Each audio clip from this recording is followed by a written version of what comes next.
When someone goes missing, there are certain things you should never say. Never say they're an adult and they probably ran away or something like that. Please don't ever say they wouldn't have harmed a fly. But most of all, you should never say it was aliens. It is just not done. But for some reason, in the case of Lori Vallow, that's exactly what people did. And it led them down a very dark path.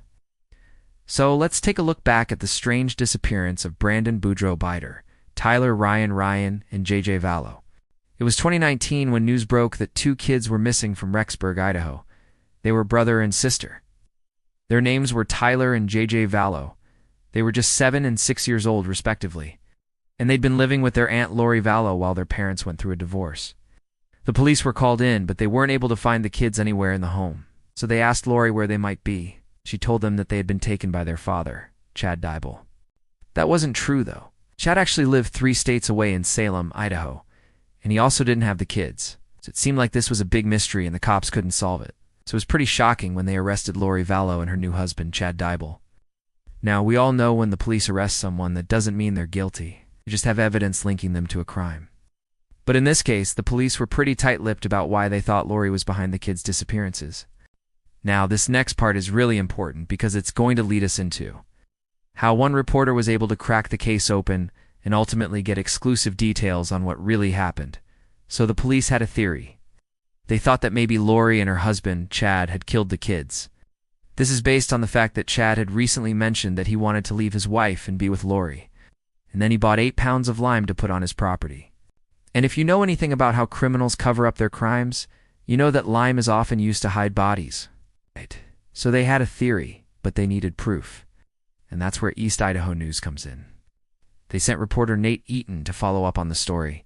He was able to track down Chad and interview him. And he asked Chad about the 8 pounds of lime, and Chad said, "I don't know, I just bought it off AliExpress. I don't know why." Then Nate asked Chad if he knew where the kids were. And Chad told him no, but Nate didn't believe him. So he checked surveillance footage from a gas station. I'd showed Chad buying shovels on the same day he bought the line. He didn't use cash or a card. He used a cryptocurrency app on his phone. So there was no record of who he was. He was a ghost. The police had finally found a lead, but they needed more. Then they got a break. Someone tipped them off that Chad and Lori were living on a remote piece of land in Salem, Idaho, near the town of Victor. So the police got a warrant and searched the property. And it was there they found the bodies of the 2 kids, along with 2 other victims, Charles Vallow and Melanie Gibb. Apparently, Charles was Lori's former friend, and Melanie was Lori's former boss. The police now had enough evidence to charge Lori and Chad. They were both charged with 5 counts of first-degree murder. They were also charged with conspiracy to commit murder and obstruction of justice. If convicted, they could spend the rest of their lives in prison. But once the news broke out, everyone wanted to know how these 2 monsters could have done such a thing. But to understand that, we need to go back to the beginning and see how Lori Vallow got involved with Chad Daybell. Lori Vallow had always been a bit of a free spirit. She had converted to Mormonism, but then she started questioning its teachings. That's when she met Chad Daybell. He was a member of the Church of Jesus Christ of Latter-day Saints. But unlike Lori, he was a true believer. He taught her all about the church's history and its prophecies, and Lori loved it. She became a devout Mormon and even began wearing the traditional clothing. But she and Chad didn't stop there. They began attending church meetings together, and they would discuss the afterlife. Chad taught Lori that after death, the body would be resurrected, and then it would live on in a state of peace and happiness. But there was one thing missing. He taught her that the only way to reach the afterlife was to kill someone. Lori was shocked, but she wanted to learn more, and Chad was happy to oblige. But Lori still had one question. What would happen to the person who was killed? And that's when Chad shared his ultimate revelation with her. He told her that the body would be resurrected, and then it would live on in a state of peace and happiness. Not only that, but the person would also be rewarded with eternal life. They would live on forever. Lori was shocked, but she was also intrigued. Could this be true? Is there really such a thing as eternal life? And if so, how could she reach it? As you can see, this is where Lori's mind began to change. She started seeing the world differently. She began to think that she was better than everyone else.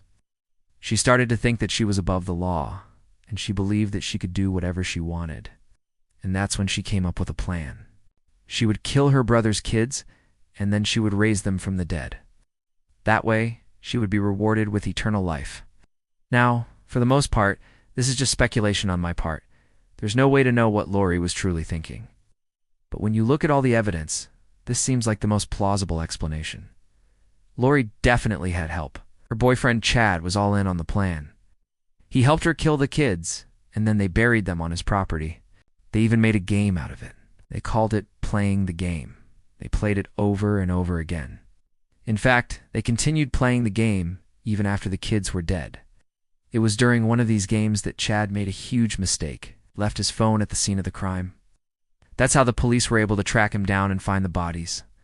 Now, we may never know what truly motivated Lori to commit these heinous crimes. But what we do know is that she is guilty. A jury found her guilty of all charges against her and sentenced her to life in prison without the possibility of parole. As for Chad, he pleaded guilty to all charges and was sentenced to the same thing. He's currently serving his sentence at the Idaho State Correctional Institution. Lori is serving hers at the Central Utah Women's Correctional Facility. One of the most interesting aspects of this case is that it could have been avoided if Lori had just listened to her friends. You see, before the murders, Lori had confided in several friends about her plans. She told them that she wanted to kill her brother's kids and then raise them from the dead. Her friends were obviously horrified, but they didn't want to believe that Lori was actually serious. They thought that she was just joking around, and that's why they didn't report her threats to the police. If they had, maybe the kids would still be alive today. This case was a shock to the entire nation. No one could believe that someone would be so evil as to kill their own nieces and nephews. And then to top it off, they tried to cover up their crime, but in the end, justice was served. Lori and Chad are now behind bars where they belong. One of the most interesting things about this case is that it could have been avoided if Lori had just listened to her friends. You see, before the murders, Lori had confided in several friends about her plans. She told them that she wanted to kill her brother's kids and then raise them from the dead.